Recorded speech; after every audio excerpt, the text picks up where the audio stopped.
freaking first cut. Golly.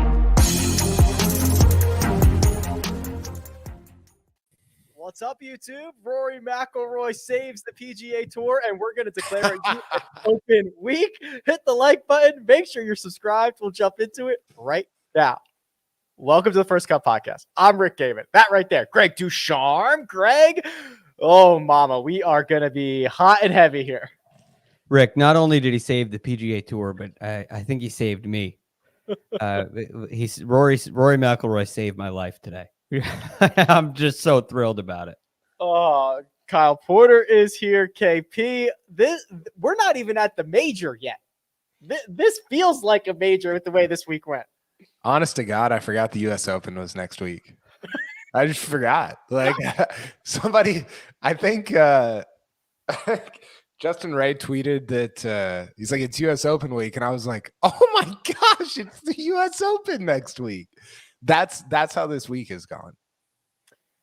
It's phenomenal. We are just in an absolute moment right now. In the same week that Live Golf makes their debut and Charles Schwartzel goes out and wins the largest purse ever in golf, the PGA Tour responds with a good one, Greg. This leaderboard that consisted of Rory McIlroy, Tony Finau, and Justin Thomas in the final group ends up with that group going 20 under par on Sunday, and the face of the tour, Rory McIlroy, gets his 21st career victory.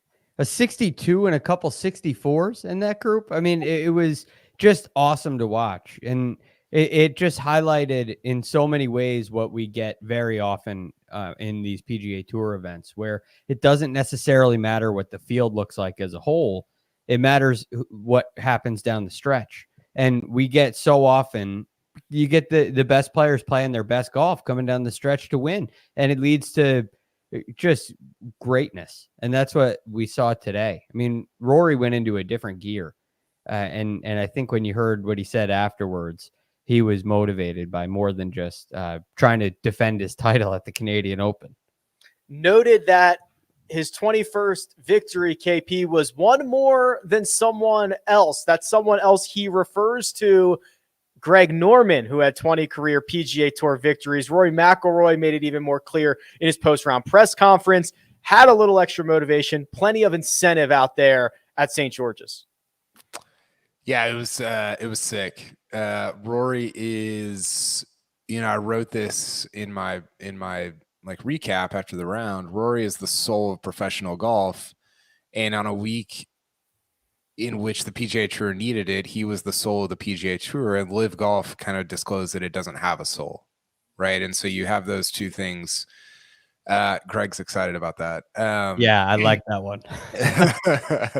And you have those two things contrasting. And, I think, listen, like I get a lot of questions, not a lot. I get some response from people that are like, why do you guys all love Rory so much? And there's a lot of different answers to that question. But I think today, and I put this on Twitter, but I think today was sort of emblematic of a lot of the reason, like of why we love Rory, which is he's generationally great at golf. He has 7 approaches inside of 5 feet and lost strokes putting and shot 62. That's unbelievable. That shouldn't happen. By the way, if he's hitting approach shots next week like he did this week, he's going to win by 10. It's going to be unreal. He's generationally great at golf. He has a sense of the moment historically. I think he really understands this sort of crossroads that professional golf is at and cares about it in as much as he can affect it. And then he wants the ball. I think that he wants the ball on the course. He wants to be the guy.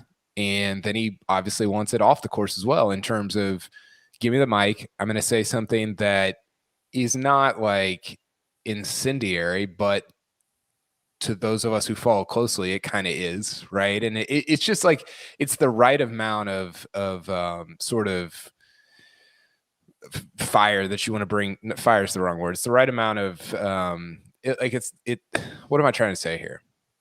It's the right level. Like, you don't want to go all like, this is my tour, that type of thing. But it was the right sort of like jab at Greg Norman and Live Golf and everything that went on this week. In a week that they had a lot of momentum, it was just the appropriate amount of kind of punching back a little bit. And I thought all of it was tremendous. I mean, Jay Monahan, for as bad as this week went for him, both I thought kind of personally, but also for his organization, Sunday was like he couldn't have written anything that could have possibly been better for him on Sunday. Yeah, I was kind of messing around in the intro, Greg, saying that Rory McIlroy saved the PGA Tour, but there's like 2% of me that thinks I wasn't messing around. Because let's be real. The tour, we've talked about this for a year. They don't have a lot of defenses. They don't have a lot of leverage. You're not going to outspend the Saudis. You don't control the majors. You're kind of stuck in this really awkward position unless you are able to put out the best product and you are able to have the best stars competing on this massive stage and dueling like we saw on Sunday. I mean, this was goosebumps for me on Sunday watching these guys go after. Rory McIlroy, Greg, was 8 under through 12, and it wasn't over, right? Like this thing still came down to the stretch because of how well Justin Thomas and Tony Finau played. I mean, this was golf at its best. Yes, and it highlighted a couple things that I think Jay Monahan alluded to in his interviews and has been alluding to all along. This battle is between legacy and dollars, and which can be a little bit of a challenge. But what you saw this week is the RBC Canadian Open, which may be a big deal in Canada. It's their national open, but it's no major. It's not an elevated event on the PGA Tour. It doesn't draw the greatest field, and we've missed it for the last 2 years. And outside of Canada, how much has it really been missed? It doesn't stand out as an event that is iconic. It's Rory McIlroy's 2019 win doesn't rank it probably inside the top 10 of his biggest wins of his career. And this one is probably the 5th biggest win of his career, which because of everything else that it means. And so it speaks to what any given week on the PGA Tour can mean to a player, what any given week on the PGA Tour can mean to the tour and to fans of golf. And we can get a major championship like show any given week. And the reason is because it meant something. And what you could feel from the crowds this week is that it meant something. It mattered who won. It mattered who didn't win. Every shot had this sense of really mattering. So it was really special to watch that in what's normally a forgotten week before a major championship, where normally on Sunday afternoon, you start seeing US Open stuff come out on Twitter, right? You start seeing, and it's like, okay, well, we'll see who wins this. And it's a big deal, but all of our focus is on the major. And this week was completely different. It was so different that one of the best, if not the best golf writer in the game forgot that the US Open was the very next week. Right. like that's a big deal. And it speaks to the meaning of the event. So I don't disagree with you, Greg. I think that to watch this glorified exhibition in London compared to a national open in Canada, I mean, the contrast was very stark. And at the same time, I think we were talking about, I think Rick and I were talking about this on like Thursday. It's very much a privileged thing to be able to only care about legacy, right? Wyndham Clark doesn't only get to care about legacy. Give me some other names here. Like Maverick McNeely. Well, that's a really bad example because his family's extremely wealthy. What'd you say? Danny Lee finished T10. Danny Lee doesn't get to only care about legacy. They have like, and I think my point of that is to say, like, I don't know that Rory against JT, like I love it and you love it and fans love it, but I don't know that it does anything to sort of stem the tide that could eventually end up at Live Golf, because Rory and JT exist in this stratosphere that only has like 5 guys in it. Now you could argue it's the only 5 guys that matter, or 8 guys or whatever, where they don't have to care about like money that much. They can afford to, they have the privilege of just caring about legacy. Whereas like a Pat Perez or somebody like that that's jumped over to Live Golf, like there is no legacy for him to care about. He's not going to win majors. He's not going to win more tournaments. He just wants money. So I just, as great as Sunday was, I don't know that it really matters in sort of the long-term battle that Live Golf and the PGA Tour are going to have for the kind of the regular season of golf. So I think you're absolutely right, Kyle. Let me play devil's advocate here. And Greg, you've talked to a lot of these guys, whether it's just via your golf experience, whether it's via course record. You get into the insight of professional golfers, and professional athletes are wired completely differently than normal people. They all think they are the best golfer in the world. Like legitimately think they're the best golfer. That's Which we joke about all the time because that's how you have to be to get to this level. But there are probably, and Greg, what do you think? There's probably 60 or 70 guys that think they're top 5 guys or top 10 guys. So I do wonder, while I completely agree that they are not all playing for legacy, a lot might be thinking they're playing for legacy more so than they actually are. Yes, and they're not counting up their trophies and counting up their win totals, but at the end of their career, when they look back and reflect, they want to know who they beat. They're going to know, okay, well, yeah, I beat Justin Thomas coming down the stretch of the RBC Canadian Open, or maybe it's Taylor Gooch saying, hey, at the RSM Classic, my first PGA Tour victory, I took down Scotty Scheffler, who went on that PGA Tour victory. Yeah, exactly. And he's an interesting character to me because he did make the jump. But one thing that he said earlier this year, we had him on. I don't think it was course record, but I had a chance to hear an interview with him, and he said his goal was to be the number 1 player in the world, and it sounded outrageous, right? I know it sounds outrageous, but I think I can become the number 1 player in the world. Billy Horschel, his goal is to win all 4 major championships. And play on the Ryder Cup and play on the President's Cup. And we sit back and think, okay, well, Billy Horschel isn't going to win all 4 majors, right? But that's the top goal on his sheet. So their goals, to your point, Rick, are a lot more lofty than what we think is realistic for them. And they always think they're just a moment away or a break away. There's something very minor away from really getting it and really figuring it out. And you lose those opportunities when you leave, to me. Greg, you said earlier that I want to clarify something. You said at the Canadian Open on Sunday, it was something like this, evident that players were like, it meant something. They were playing for something. Yeah.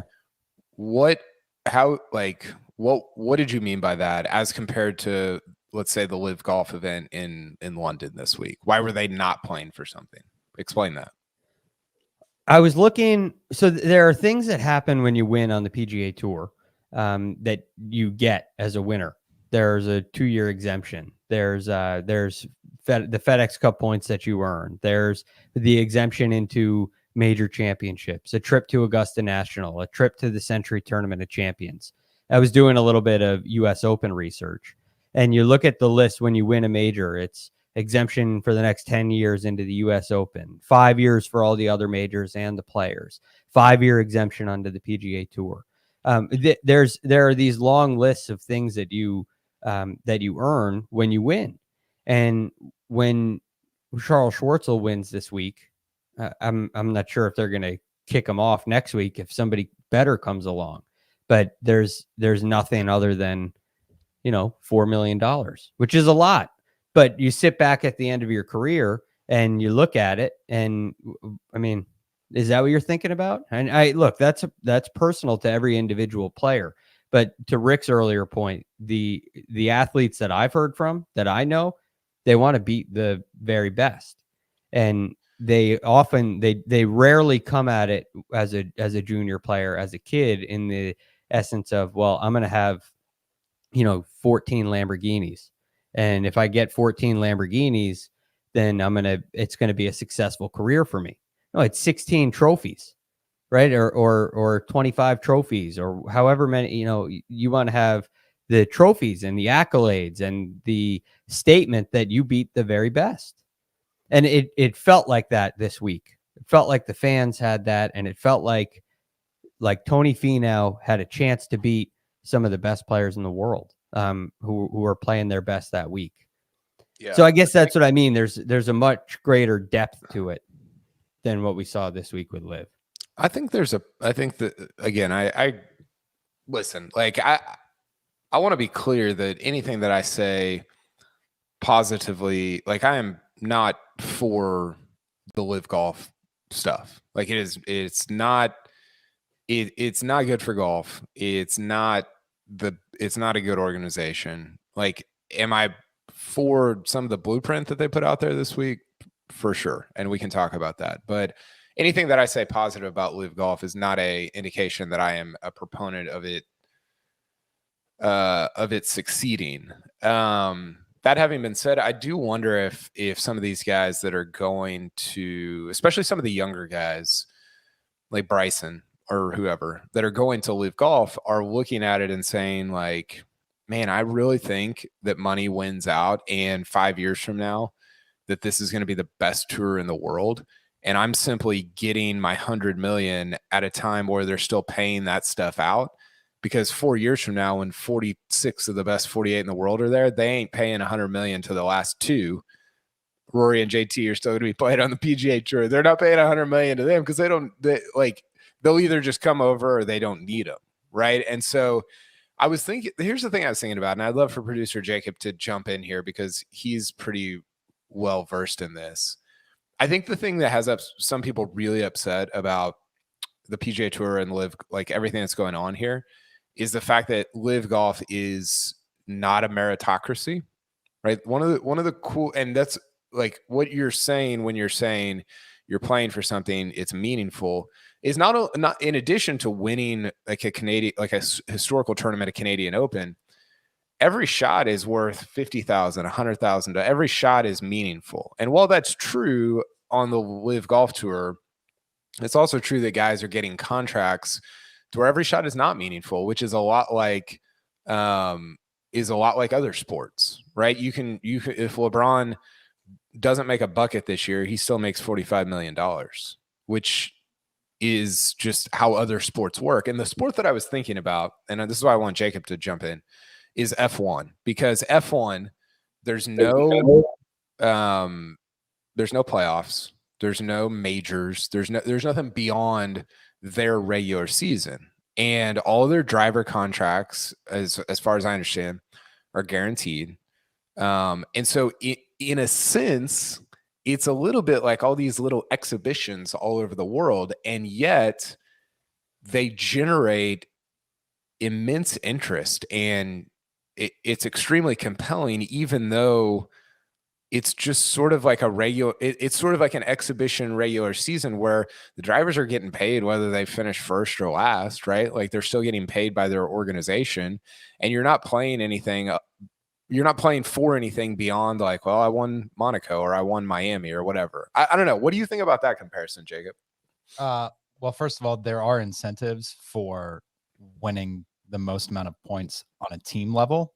So the teams get points that they accrue throughout the season, and then there's a payoff. First place gets X amount of dollars, and it goes down from there. So there is the incentive. They get it from the like F1 from the league. Yeah, essentially there's a pool that F1 then divvies up at the end of the year for whoever had the most points, and then it goes all the way down to the bottom. You use that word meritocracy, which I think like is the biggest comparison that you draw between F1 and the Live League, where it's a much more theoretically closed ecosystem. It's a common criticism of the PGA Tour and the Korn Ferry Tour that you don't allow your best players to play their way up. And sometimes that could be evident in things like F1, where you might have a guy who won a lot on the lower leagues, but in F1, they also have basically what they're called pay drivers. So these are guys who, Lance Stroll is one of them. His family is very wealthy. His father took a controlling interest in the team that he drives for because he's a billionaire. And so now Lance Stroll always has a seat in a car, and he gets to race every single week. So for him, F1 is essentially a glorified exhibition. It's just sort of a thing he does. His dad owns the team. You can't fire me. My dad's the coach type of a deal. And that's where I think that's where I could see concerns with Live and the PGA Tour. They need to rectify how you get someone like a Will Zalatoris, for example. Remember last year he was playing PGA Tour events as a non-status member, and he was the betting favorite. That's where I see the competition in the future is who squares that circle of getting the young talent in the pipeline to a point where, they feel like they're getting their proper worth. Because I mean, right now, what I see is, if you're someone who's coming off of a great amateur career and your option to go to the PGA Tour is you got to go grind it out on Latino America, maybe Canada, then get a Corn Ferry, and you're essentially playing for minimum wage, some of these guys, if you don't have a decent amount of backing. Or Liv is going to come around and offer you, even if it's an advance, because they've been paying out some players and just straight up advances. Here's a $500,000 advance. You just got to make that up, and then you make all that money on top of it. I mean, that sort of presents a no-brainer situation if you're one of those up-and-coming players. Rick's been wanting to talk for like 5 minutes now. One, also, there's such a finite amount of spots at the top level, right? There's 20 drivers. Yeah. So there's exactly 20 is- drivers. Which is sweet. Awesome. So even though you have a contract for the rest of the year, like you could be replaced, right? So there's also the incentive of like, I need to be one of these 20 every single year over and over again, even if my dollars are guaranteed. And in that sense, it's not an in that sense, like the perfect scenario of live golf is also not an exhibition because your team might get rid of you if you don't play well, right? Right. And I think well, go ahead, Jacob. Well, I was just going to say, and very similar to what Liv could turn into, right? I mean, there are certainly names that are around, like, and their spot is safe because like the contracts are short term, but it's like no one's going to really like boot Lewis Hamilton out if he starts performing poorly, and there's other previous world champions that might get to stick around for a lot longer, even if their results don't actually pan out to be what could be the best for the team, because every team's going to do that cost benefit analysis of, well, this guy might be past his prime, but he's also a big name. A marketing god. A marketing that's why god. Just Justin Rose kept making Ryder Cup teams for years. Say that again, Rick. That's why Justin Rose kept making those Ryder Cup teams. It's like, well, he's been around. We like. I think that I don't know. Like the meritocracy of golf is what makes it really cool and special. And it also feels like it's part of what got the PGA Tour into the position that it's in. Right? One other. Oh, go ahead. You finish that. Oh, all right. I was just going to say, when you think about meritocracy, excuse me, the part of the Corn Ferry Tour that is so great is not how much money they make, but the fact that they make so little is designed for a purpose, right? And so I heard Tom Lehman talk about this, and he said, when I played, this is Tom talking, when I played on the Corn Ferry Tour, which was then I think the Nike Tour, you were making nothing, but you're playing for your livelihood. And if you don't succeed, if you come in 10th place instead of first place, your pay goes down to like $1,000, right? And so you end up making nothing. And it's the difference between staying in a hotel and staying in your car. It's like Lee Trevino when he talked about the real pressure is playing for $5 when you only have $2 in your pocket. And that kind of thing, according to Tom Lehman and according to Lee Trevino, it teaches you how to be tough and it develops your skill as a player. And so now when you see all these players, Justin Thomas and Sam Burns and Will Zalatoris and Cam Young and Davis Riley, and the list goes on and on and on, all these guys that have been through that have played for their lives, they come here with this opportunity and they're hardened veterans, right? They've been there. They've been under the pressure. And that's very different than what James Pyatt is going through on Live. James Pyatt's going over there and he's going to make enough to be secure. And so what's the real test for his game? And I think it's a very different test, and we'll have to see how that plays out than what the guys that do go through the Corn Ferry Tour, even though it's not advantageous. It's a really good investment into your career if you aspire and if you really believe you can be a great player on tour. But also, like, who among us when we were 23 wouldn't have said, if presented with the opportunity, like, do you want to grind for 10 years and maybe become rich, or do you want to be rich next week? Right. Well, I mean, how many of us put through the grind to go to medical school? Or none of Well, us. I didn't. You know? Yeah, I didn't. That- So there are things you could grind through to have great results when you're young. It's really hard to do that. It's a great point. I just think that,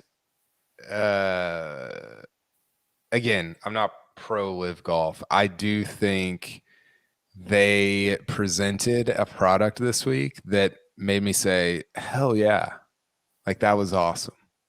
Not about their league or their people, but about the way that they presented a 5-hour round. And if you had, I mean, listen, if you had the 48 best in the world playing golf courses that were really good, and you had teams that I was personally and emotionally invested in, and a team captain that didn't have stupid names, a team captain by Justin Thomas, dropped Ricky Fowler and added Will Zalatoris.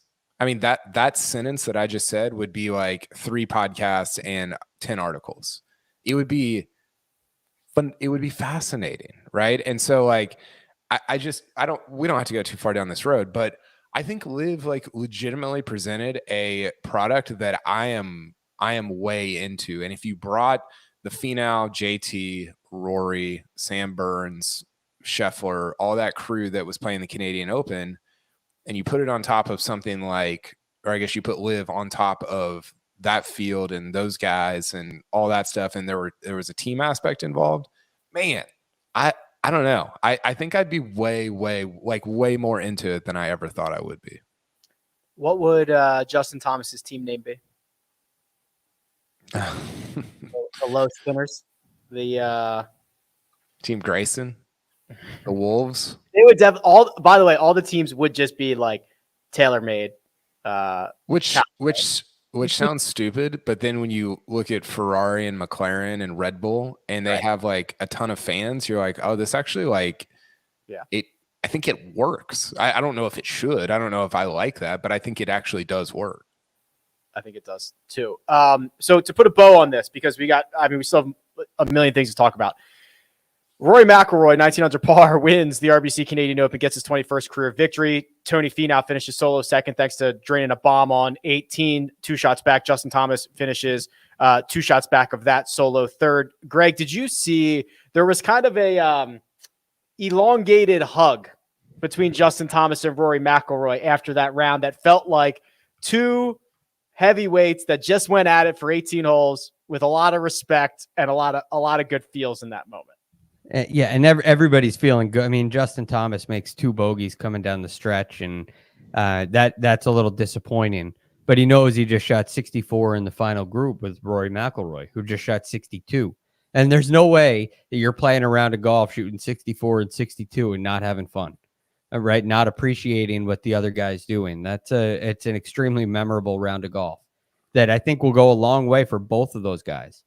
And ultimately with what they both stand for and some of the comments that they've made in favor of the PGA Tour, I think they understand the importance of that round. They understand the importance of that event. And in a way, I think it brought the PGA Tour closer together. The players have very clear leaders at the top of the PGA Tour, which is, I think, extremely important. I got a quote here for you. From Rory. Have you seen this? I don't know what you're going to say. My wife does that all the time. My wife goes, hey, Rick, so Billy or Bobby or whatever, like, so, oh, wait, did I tell you this already? I'm like, I don't know. I haven't heard enough of it. Right. You told me or not? Not enough information. So I apologize. He said, we had that embrace on the final green, and Rick's going to die when he hears this. And I just said, let's do this all again next week. That's what I said to him. So that would be cool to be able to do it all over again with him. I love these two so much. I'm not even like, they are just the best. World-class golfers just sticking their necks out for the organization or whatever they believe in and then backing it up. Like, amazing. I love it. So the 25 club, 20 PGA Tour wins, 5 majors. Byron Nelson, Phil, Lee Trevino, Palmer, Snead, Saras and Watson, Player, Hogan, Hagen, Woods, Nicholas, and if Rory wins next week, he's in it. Oh, God. I will just Big, explode. big boy stuff. Wow. Gives me I mean, is that legacy or what? Hell yeah. That's going to be. I mean, it's sick. Is that legacy or what? Is going to be the new tagline. Rory has a real chance to get to the 36 club. So he's at 21-4 right now. The 36 club is Phil, Palmer, Snead, Saras and Watson, Hogan, Hagen, Tiger, Jack. That's it. Yikes. There's not one on there that you say, well, they were a nice player. It's so good. Legends. We had a hell of a scorecard from Justin Rose.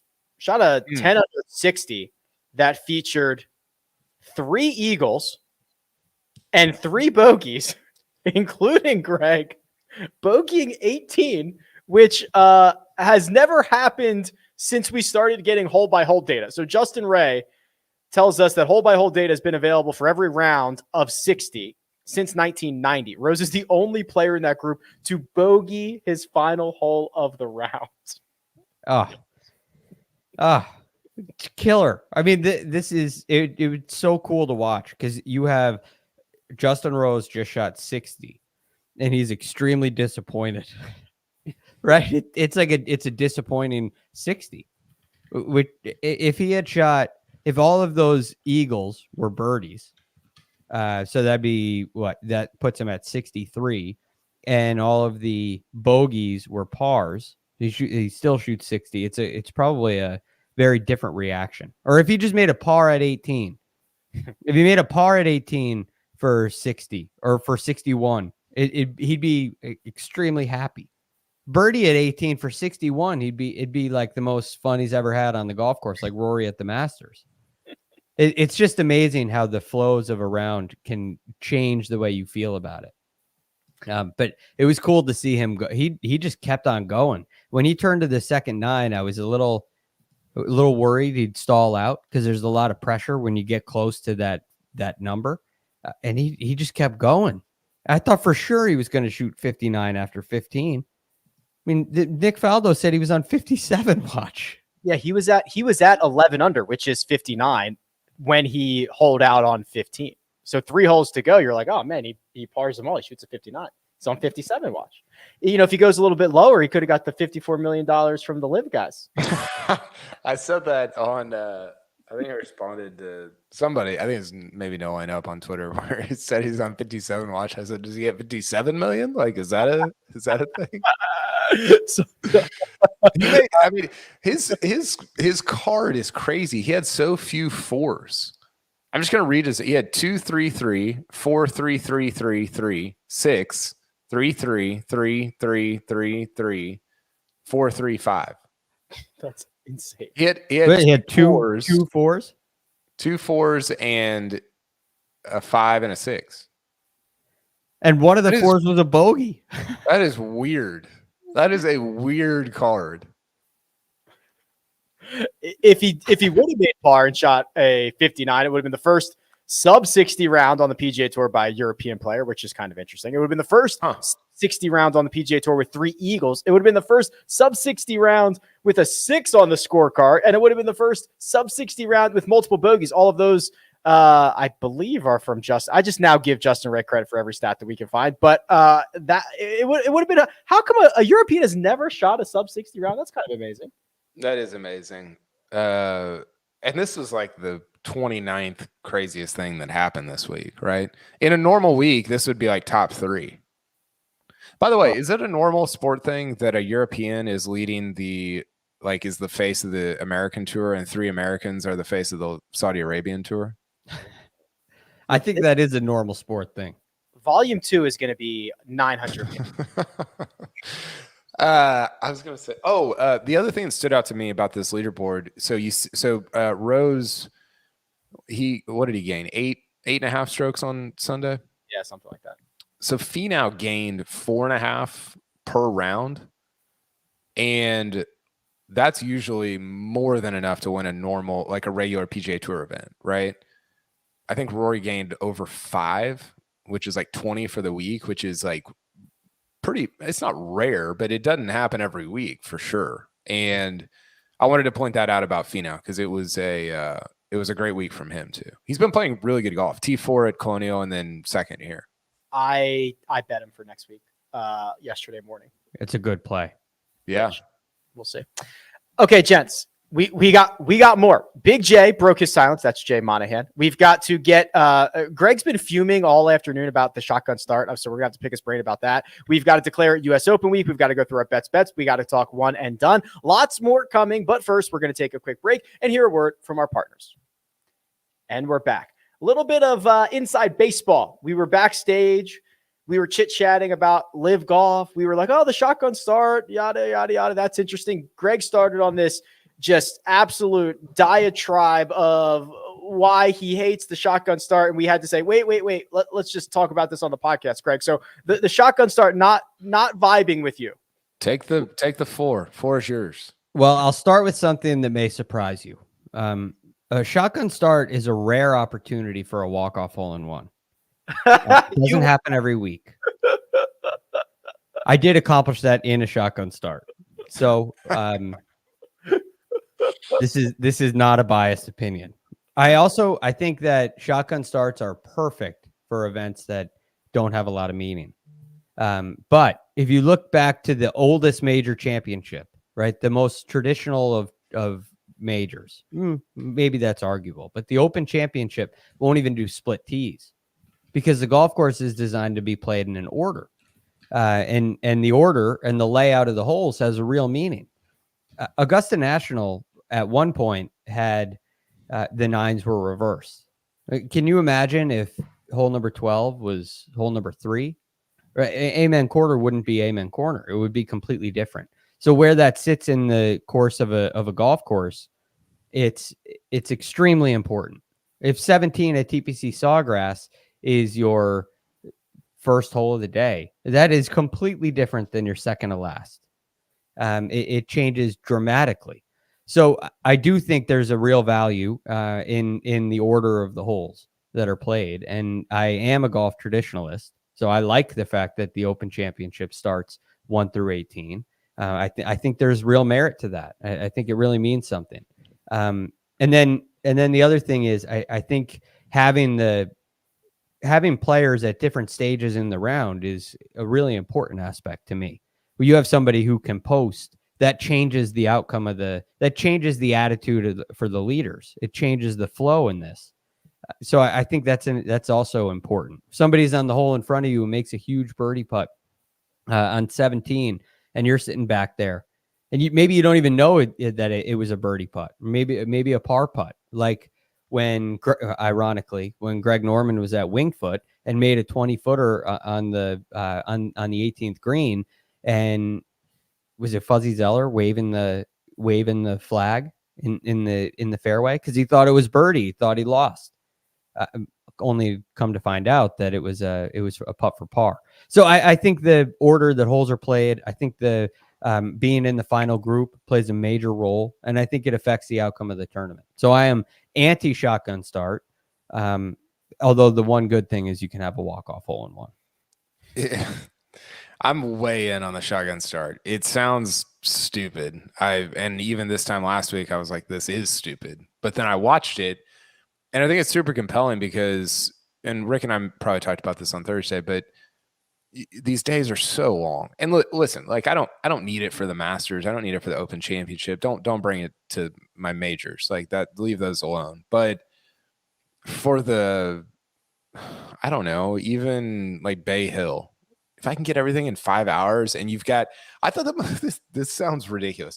I thought the most compelling thing that Live Golf did was that little countdown, how many holes are left in the top left of the broadcast on YouTube. It was a good way to display it. It gives a sense of like, oh, what's the word I'm looking for? Like when there's there's a scarcity. Oh, we've only got 3 holes left. Like what's going on? And I like that. It made it more compelling. It made it more fast paced. It made it more. I just felt more of a need to tune in than, oh, this is on for 14 hours a day. I can just kind of pop in and out at any time. I felt more compelled toward that just because you had that little number of like that was counting down all day. Maybe that's dumb. Maybe I'm the sucker here, but I thought the shotgun start was especially for what we do in our jobs actually very compelling. I like it because it's efficient, right? I hate going to PGA Tour events, or I mean, it's not limited to the PGA Tour. Basically, just golf tournaments where for the first 2 hours, no one has played hole number 8 yet or hole number 7 yet, and everyone's standing around waiting for them to get there. And I just like the idea of being efficient. I do worry, Greg, don't get me wrong. I'm not a golf purist, but I know that like an album, they're supposed to be played in a specific order, right? And a musician would want you to play their album in a specific order. That's why it's constructed that way. But Not that you would know, Rick. No, I wouldn't, but I'm just aware that something Anti-music could happen. You're anti-music? I'm not anti-music. I just don't really listen to music. I'm with you. I don't really listen to music either. I listen to instrumental when I'm writing, and I do like some music, but all my friends are not all my friends, but a lot of my friends are like super into music, and I'm just like I don't even understand the reference. Like Chuck Klosterman wrote Chuck Klosterman writes a lot about music, and I read it because he's a beautiful writer, but I don't understand any of it. Like I don't get it at all. Yeah, music doesn't make me feel anything. So I do listen to instrumental. So actually, the soundtrack from The Social Network has this like, if you want to get stuff done and work, play that. It'll Mine play. is I like the Interstellar soundtrack. Oh, okay. Yeah, that's a really good one. And then there's one called like Sad Instrumental Music on Spotify, and I like that one. It sounds absurd, but I genuinely like it's like good for like wanting to like feel something while I'm writing. To make you feel something. I like that. Sorry for the interruption, Rick. That's okay. I just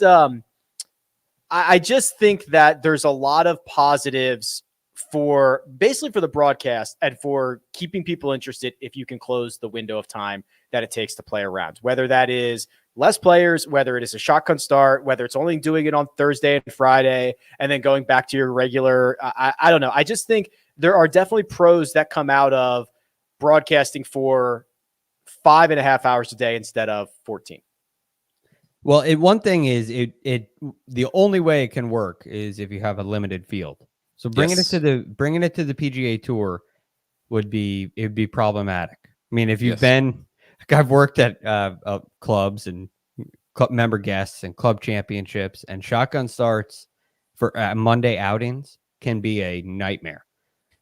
When you start having, they're starting on 7B, it's problematic. So I don't think that you can do it with a full field.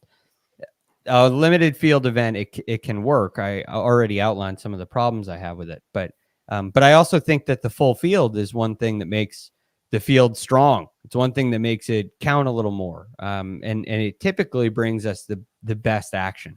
That's why majors are at least close to full field events. So anyway, yeah, I think I like the limited. Like you were talking earlier about how the minor leagues. So this is true in like take baseball for example. If you're in AAA, you're making I don't know $1,000 a month. That I have no idea if that's right, but it's something preposterously small. Right. Yeah. And if you're one level up, just one tiny level up, you're making $900K a year or whatever. 800. I don't know what the minimum salary is, but it's like that's why it's the same thing with like the Premier League. If you're a Premier League team, you make all the money. If you get relegated, you make none of the money. You know, and I think that if you had 48 guys and let's say, I don't know, let's say Matt Fitzpatrick is having a bad year and he's like 47th going into the last event. You're like, man, Matt Fitzpatrick is a bad example because he's not super cared about. Ricky Fowler over the last few years, where he went from like a top 5 player in the world and dropping down, people would be like, oh my gosh, Ricky Fowler is about to get relegated. Like in the regular season of golf, that would be a big deal. And you would just have all this like kind of built-in drama. I don't know. And maybe it's the way that Live Golf has implemented or whatever, but I think a lot of what they did this week is what I would love to see on the PGA Tour in the future. I don't know if that's the way it's going to go. I don't know if you can get into like a copycat. I don't know if you want to get into a copycat war with a foreign government that has $600 billion, but man, I think it would be, everything that they've done would be really intriguing applied in the right way with the right fields. Average AAA salary, about 15 grand. Okay. So like 1,200 a month. Major league minimum, 5.7. Oh, okay. That's smaller than I thought. I mean, I'd take it, but what you were saying earlier, Kyle, about 900 or 1,000 a month. My cousin was playing in a minor league soccer, professional soccer, and he was making $700 a month, which was, I mean, well, they put you up and you're basically living in a dorm room, right? And you have meals and you're on the bus with the team. So, your expenses are covered, but you're making nothing. Yeah. And it weeds you out. You can only do that for so long. So you don't have 35-year-old career minor league players because eventually you either have it or you don't. Because you can't afford to stay there. You'd have lifers if they made more. You do have that more so with golf, right? Because you can make a living on the Korn Ferry Tour. Yeah, or you can pop up for a year and then go back down and then pop up and right. I don't know. There's arguments to be made for both. Like there's a million arguments to be made. We've made a ton of them this week. I don't know if we want to move on to like. Well, we're gonna make some more. Yeah, we're gonna move on here in just a second. Dave in Calgary comment says these guys complain golf is 14 hours, but 99% of fans only watch for the last 2 or 3. Yeah, that's literally the point. You just made the point, Dave. Congrats. You found it. I don't think you were looking for it. You found it. Good job. 2 more defectors. Traders. That's a little aggressive. Defectors, I guess we'll go with. Patrick Reed, Bryson DeChambeau. We knew this was coming, Greg, but now official that they will be teeing it up in Portland. Yep. It's their prerogative. Good for them, I guess. It's something they've wanted to do. It doesn't sit right with me when Bryson comes out and says he's going to stay. I mean, I know we all took it as half-hearted as it is, but I mean, the words are just they're so flimsy, which is really to me emblematic of the league. When I say that there's nothing really behind it, its purpose, which I think Jacob has made some great points about the league's purpose. And that creates a lot of issues. But it's disappointing to see guys just kind of lie to you and say they're not going to go, and then they do. And when Bryson came out and said it, he said, as long as the best players are on the PGA Tour, then that's where I'll be. And now, a very short time later, ironically after an injury, he's gone. So it's very concerning to me. And for Patrick Reed, I'm not really surprised at all, and I don't think anybody is. Makes a lot of sense. Yeah, I think he'll fit in nicely.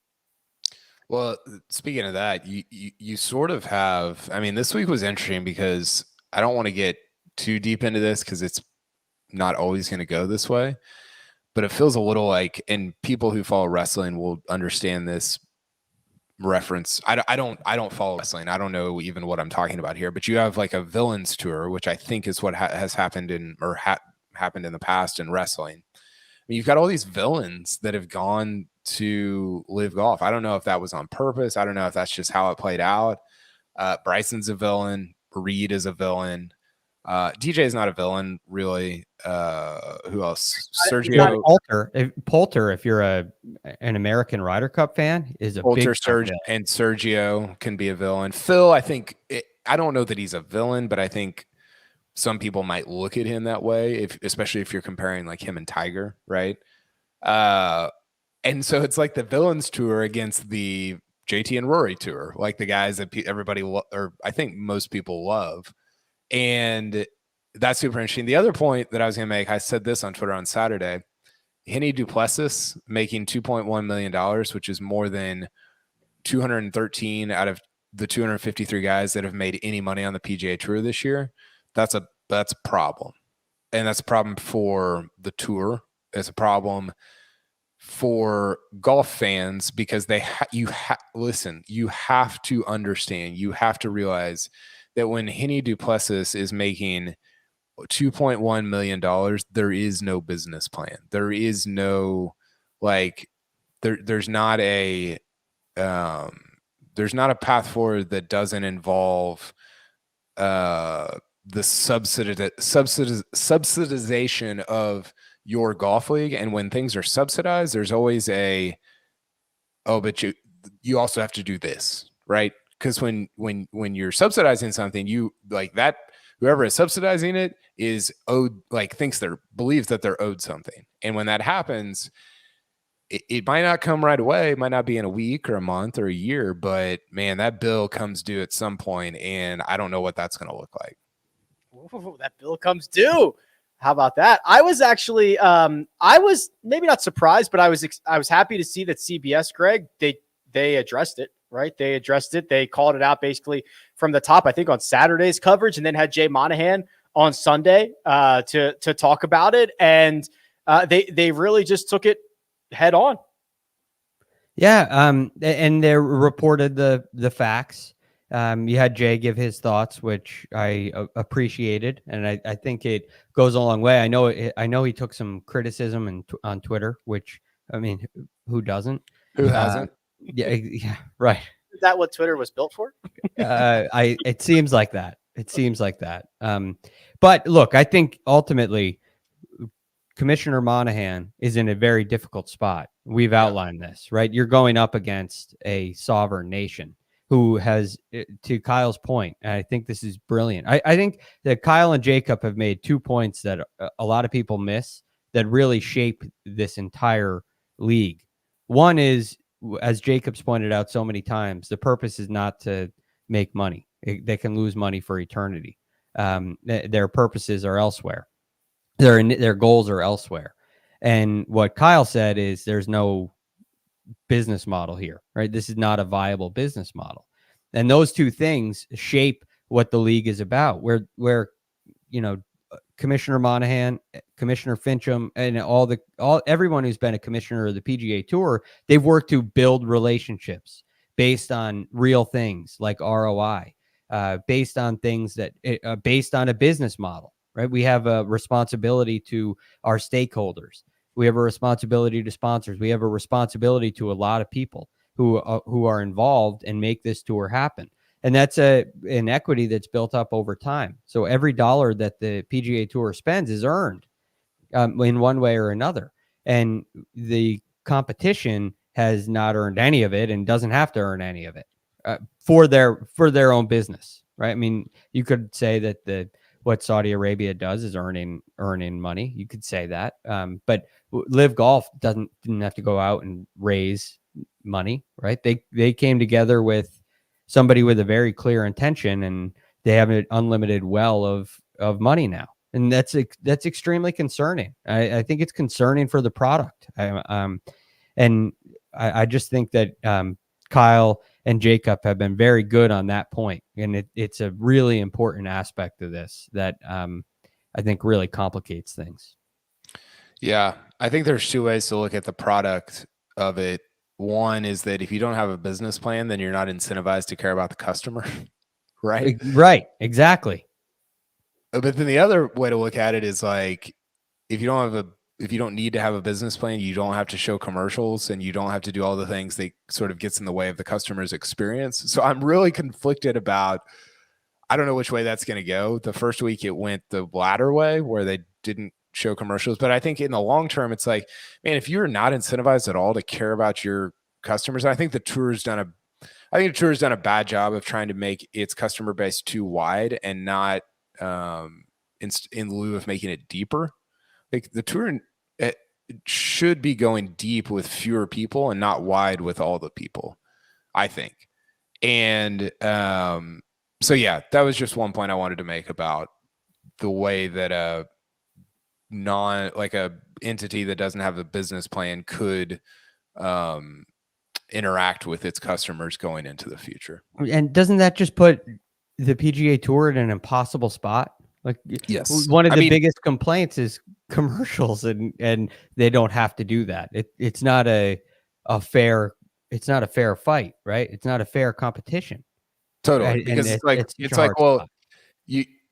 Okay, the thing that we lack is money. Well, how do you get money? Well, you squeeze it out of your customers, who then hate your, like, it's just it. Listen, like, did Jay Monahan do a very good job this week? I don't personally think that he did. I thought he could have been more present, and it felt like he kind of rolled Rory and JT out there to speak. That's not. I don't think that's what he was doing, but man, like, somebody's coming after your league. Like, you gotta. I felt like you needed to be out there more, and I thought that was a little disappointing. But at the same time, part of me, I don't know about you guys. All of my friends who are like tangentially interested in golf have been like, "Dude, what's going on?" And I'm like, "Well, how much time do you have? Because we could talk about this all day." But the thing that I tell them is, like, I don't even. Like, what do you want him or the tour to do? It's an inequitable. You're talking about inequitable businesses. Like, it's not. You're not even like comparing apples to apples. It's like apples to tangerines. It's not even the same thing. And I just don't know. Like, do I want to see more fight from him in the tour? For sure. Do I want to see things changed up and me as a fan sort of like cared about more or whatever? I think there's a ton of room for that. Rick and I have talked about that a lot, but at like, in the same breath, I have to sort of turn around and say, like, but also, like, they've got $600 billion and they're going to get everything that $600 billion can buy. If that, I mean, they tried to buy Tiger, whoever can be bought, they will get. And that's a difficult thing to go up against. Apples and tangerines can be compared quite easily. They're both handheld round fruits. Horrible analogy. Elephants, a little bit harder too. Wow. Real quick, we got to move on. But Kyle, that is why I do like the idea of making a smaller, more passionate fan base that will not leave you, that will give you more money. Like, they're like, having less but raving fans is how you build something special that when you can't defend it any other way, that's how you have to defend. That's it's I don't know. I'm trying to think of an example. I think the first cut is an example of that.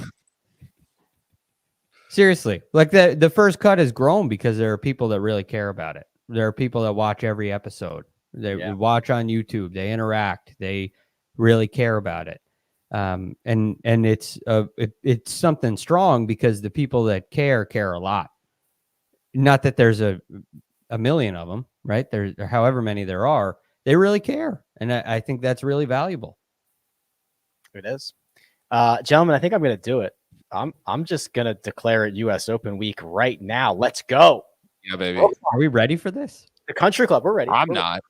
Well, we'll eventually get there. Caesar Sportsbook has the odds. Jacob, do we have it? If we don't, I can read them. Scotty Scheffler, the favorite, 11-1. Rory McIlroy, after his victory at the RBC Canadian Open, 12-1, with Justin Thomas and Jon Rahm both at 14. Cam Smith rounds out the golfers that are sub 20-1, and then you can get CM, that's Colin Morikawa, at exactly 20-1. Greg, oh boy, the big boys are playing well. We're going to one of the oldest courses in the world now, United States. Wow, let's go. Yeah, this is it's pretty cool, and I think it's another great city that has missed golf a little bit, kind of like the nation of Canada. And I think you're going to get a very energetic fan base at this event. And they're going to be really excited to see Rory and really excited to see Justin Thomas and Jon Rahm and everybody that you see on that board there. So it's going to be a really cool environment. And these guys are playing really well. The one guy that stands out to me is all the way at the bottom, Xander Schauffele, who's played in 5 U.S. Opens, and all 5 of them are top 10s. And I'm not sure yet if this golf course is going to allow the Bryson DeChambeau model to work. It seems like it's a little more rugged around the edges, which is kind of Open Championship-esque. And I think this might give us like a more classic U.S. Open, different than what we've had the last 5 years, where big, strong guys have really stepped up. So I'm excited to see this, but my feel right now is it's going to be a little more classic. I think that brings Colin Morikawa into the fray, and a Xander Schauffele big time. Yeah, I think. Go ahead, Rick. Here, because I think there's a level of creativity that's going to be required around the country club. There's a guy at 22-1 named Jordan Spieth that I think has quite a bit of creativity. Yeah, I think I'm glad you said that, Craig, because obviously I've done no research. There's some videos out there. I think maybe the Fried Egg did one on the country club. The crash course is the Fried Egg has one where they sit down with Gil Hans, which is an unbelievable intro into the country club. And then Golf Digest has their drone every shot or every hole at series. If you will do those two, it's like the absolute best crash course into what we're going to see this week. So I love to hear what Craig said, because I don't want the brawny sort of the Torrey Pines experience. It was a great U.S. Open, great ending, great final day, but that I want more of the kind of classic U.S. Open to take place. So I love hearing that from Greg. I don't know. I do think Morikawa is super interesting at 20-1. If that's the case, Shane Lowry's been playing great golf at 28-1. Spieth, you mentioned Spieth, Rick. I don't love him at a classic U.S. Open. He won that weird U.S. Open at Chambers. I will say he's a different player now because he's driving the hell out of it and he's hitting it straighter than he ever has. So that does there. I think there is a little bit of hope there. I over the last couple of years, if you look at Spieth's Wikipedia page, the U.S. Open is the one, and also watch him play U.S. Opens. That's the one where I'm like, I don't know if he's going to win another one of those. Like, I just don't know if that's it with the way he was driving it. But because he's been driving it better, I do think there is a little bit of. I mean, you said Open Championship style, Greg. That's Spieth. Like, that's where he thrives. That's where he plays best. So yeah, obviously Fitzpatrick will be popular this week, but I don't know. I need to do some research on Monday to kind of get up to date. But I'm so fired up. I'm so excited about it. Going up there on Tuesday. Rick's getting in on what, Wednesday? Thursday morning. I'm taking the red eye Wednesday night. So I'm coming in hot, baby. Yeah, right you are coming in hot. To wherever I need to be on that golf course. I'll be up there too, by the way. Oh. Yeah. Yep. What breaking news? What days? I'm getting up there Monday night. Okay. I have a couple of little events that I'm doing, and I'll be there pretty much at the country club Thursday through Sunday. I'll be there straight, around the clock. Straight. So this may be a unique opportunity for a face-to-face first cut.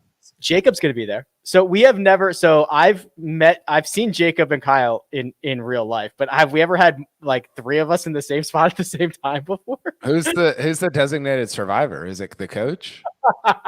If things go awry at Brookline, this is dangerous. Coach now. 7 days a week with the coach. Hey, that's awesome. I love majors. I wrote an article on Thursday. That's some people that everything that's happened this week makes the major weeks feel that much more valuable and that much more important and that much more special. And I hope that next week is sort of a sense of that after the week that we've had this week. Just inject this one right in. I watched the greatest game ever played last night just to make sure I was totally prepped for Francis. We met. The house is still there. I guess you can go see the house you grew up in right across the street. A house that Francis built? The house that Francis built. That's right. All right, gents, one final thing to do here. We got to do our best bets. We got to do our one and done stuff. We will go through that. But first, we're going to take a quick break and hear a word from our partners. And we're back. Best bets. Sia the Mush loses. Adam Hadwin, top 20 down the drain. Mark's top South African, Dean Burmeister. That is a loser. This one kind of was tough because I had my on the show pick was Patrick Reed over Keith Mitchell. However, Patrick Reed withdrew, although Keith Mitchell played well. So I probably would have lost that anyway. I switched it via text to Rasmus Højgaard, top 20, missed the cut. Just no finger on the pulse of this one. Yeah, that's disappointing. I don't like those weeks where you leave and you feel like you had just you all your analysis was just it was wrong. That's always disappointing. Not that all of it was, Rick. I'm just saying. Thank you. Been Coach and KP, you guys went with the same matchup, and you did the thing. You picked the guy who won in a matchup, minus 130. Rory McIlroy over Cam Smith. Yep. Where did Cam finish? I was following him because he was my one and done, which sucks, but I didn't see where he finished. To make the cut, and then he shot 68-71 to finish T48. Oh, great. He shot like 76 on the first day or something. He didn't make a birdie for like the first time in his career, I thought I saw. 76, 65, quite a first two rounds, and then 68, 71. So I'm glad that this hit. I'm bummed about my one and done though. Well, we can get to that point. So Jacob, let's just reveal this. Okay. Wow. Sia and Jacob actually did pretty well. Matt Fitzpatrick, 219,675. Third time's the charm, Jacob. The third time that Sia tries to mush you, you finally got through and got a couple $100K. Yeah, I think this is actually declaring an avoidance of the Sia mush. I mean, your ceiling with Matt Fitzpatrick is not a win, which we just have to accept. So, I mean, I'll take it, 200K. It's disappointing that Coach still got more with Corey Connors. He did what I think is a very square move and just take a Canadian at the Canadian Open. But, whatever. It didn't work, but Coach is still first loser. We're all losers. Mark had a bye, and he's still fine. Yeah, so those who missed it, we had to reveal to Mark on Tuesday that the man he picked, Johnny Vegas, he had already chosen. Then he tried to follow up via text and say, I did not take Johnny Vegas at the AT&T. And we had to say, scroll down, the other AT&T event. That was really funny. Beautiful. That was very enjoyable. KP, as you noted, Cam Smith, he got you 22,568. Whatever. I thought Terrell Hatton would play better. That's got to be a bummer for you. I was in on him this week. I thought he would be like a top 10, top 15. The fans and I took big fat zeros with Terrell Hatton, who refuses to find a golf course on this planet that he enjoys playing. I can't wait to see what he says about the country club. Oh, he's going to blast He's going to desecrate that place. He's killing me. $0 there. Greg, you might have gotten, the rumors have, been flying about Bryson and Reed and then Bubba and Varden. Like a lot of the names that we thought or have played in the Saudi International have defected to the Live Golf Tour. You might have gotten like the last 160,000 available from Harold Varner. He squeezed it all out. Off the bat, he doesn't actually go, and I'm here just like ribbing him for going. Yeah, we'll see what happens, but it was a good week. I mean, again, you get a T13 out of HV3. He's shown his ceiling isn't winning either, and at least here. So it's very interesting. The second round was so disappointing because I was pumped up when he shot 65 in the opening round. I said, I knew it. I told you, this is my week. And I also thought I'd be the only one to play him, which I was. So I thought that would give me a big jump up the leaderboard, but I didn't pass anybody. So I'm a little bit disappointed, but it's a better week for me. It's my best week in a while. So I'm mildly happy about that. I wouldn't even be upset with HV3 because him only having to play 54 holes seems like a really great deal. But I'm bummed. Is that not good? There's something. Oh, there's something there. Coach wins the week. Corey Connors, 315,000. Despite coming in second place and earning the most money, he is still, quick math, 2.6 million behind Mark. Now, gents, a lot of money on the line next week. I think there's like what do we think? 2.7 up top? Is it that much? I think it is 2 point. I'm gonna look. It's more than Henny Duplessis made for second place at the Live Golf event. What did Henny? 2.25 in 21, which I believe is happening again. Was it a 12? What was the purse? 12? 12.5. 12.5. I bet it goes up this year. I bet it's like 15. It's been 2.25 the last 3 years. Where's our inflation on these things? I bet they go to 15. They have to. Don't you think it's crazy? Didn't the Masters just announce it on like Friday? They were like, "Yeah, we're just going to do 15."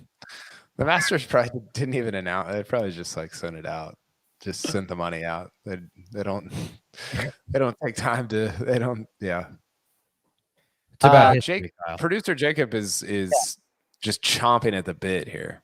Come in here, Jacob. Jacob is telling us. So we have a private chat for those of you who aren't aware, and Jacob's going to take us out on what he believes to be. Oh, he doesn't say it's a hot take. He just says it's a take. Look, I'm a little in and out. Cat just tries to climb on top of me right now. I've been a little in and out of Twitter this week, but I just want to go on record. So the Live Golf League, did I hear correctly that there's a rule that you start your round with 14 clubs, you end your round with 14 clubs, regardless of like how a club gets damaged, correct? Didn't they mention that on like the Thursday broadcast right in the beginning? Wait, what? I watched it on mute. I don't know. Like if you break a club, you get thrown out of the tournament or what? No, the opposite. Like if your club gets damaged, it doesn't matter how it gets damaged, which is like, and I believe that's a modification to a local rule. I could have swore I heard this. And if that is the case, then that has to confirm Matthew Wolff to Live, because there's just like, there's no other way that you would have that rule except for to encourage guys to like slam clubs, break them in anger, get it for the dramatic video, and have zero consequences whatsoever for actually damaging a club. So I don't know if that take's been put out there before, but you know, It hasn't. It's a good way to encourage you. I'm on it. Remember Sergio when too. Rory threw his club in the lake at Doral and somebody fished it out and Rory and Trump were on the driving range talking about it the next day? Does that feel like 100 years ago or 200 years ago? How much like has changed since that moment? That was an indifferent like reality. It feels like yes. what we're in. It was pre-presidency, right? It was 2015 or 14, 13.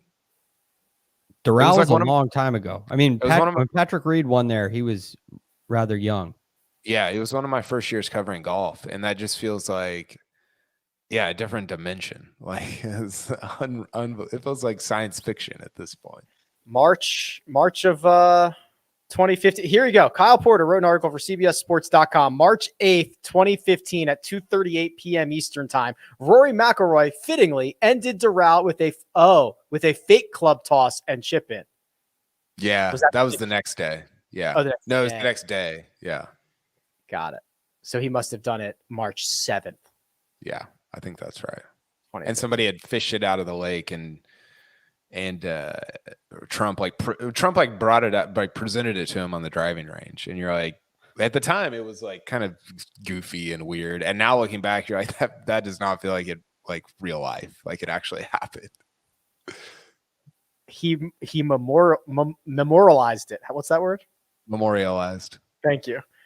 It's framed at Doral, the 3-iron, and there's a plaque that says the club that Rory McIlroy threw into the lake on the 8th hole of the famed Blue Monster course at Trump National Doral during the WGC Cadillac Championship. Maybe we'll get a segment on it during the Live Golf finale when they go to Doral this year. Okay, I say? Sorry, Jacob. Oh, I was going to say maybe it's like how Augusta asks everyone to donate a club from their win. Like maybe at the Live Doral event, someone's got to toss a club into the lake, just like Rory did. That's hilarious. If I showed up at my fantasy football draft and the commissioner said, "Guys, great news. We're going to play for the largest fantasy football purse ever. I'm going to make you so rich. It's going to be amazing. Also, that team over there is already set, and that team over there is only picking one player." I'd be like, guys, what the hell is going on here? And one of them wins. And they run away with it. You would quit the league. That is shenanigans. Yeah, Well, not if they paid you, 125 million up front. that's true. Or if you're Henry Duplessis. I could be bribed out of shenanigans for 125 million, probably. If you're there. I hope I'm saying his name right. I've said it a lot this week, and I I'm thought it was not. Henry- I thought it was Duplessis, but I do not know why I thought that. Well, we need Mark because he's South African, and Mark could correct me That means we're definitely getting it wrong. for sure. Yeah. All right, gents. Good stuff. U.S. Open. It's not even moments away. It's here. I've declared it U.S. Open week. We've got DFS preview on Monday, mega preview pod on Tuesday. We have something special on Wednesday that I'm not sure if I'm allowed to announce yet, so I won't. And then round by round recaps after each and every round. And apparently all of us are going to be at Brookline, so we're going to figure that out, I guess, which will be very fun. Stay glued to your devices. Follow Greg on Twitter. He's available at The Real GFD. That right there, Kyle Porter, who you can find at Kyle Porter CBS. Producer Jacob does all the hard work behind the scenes. My Twitter account, at Rick Run Good. This has been The First Cut. Catch you next time.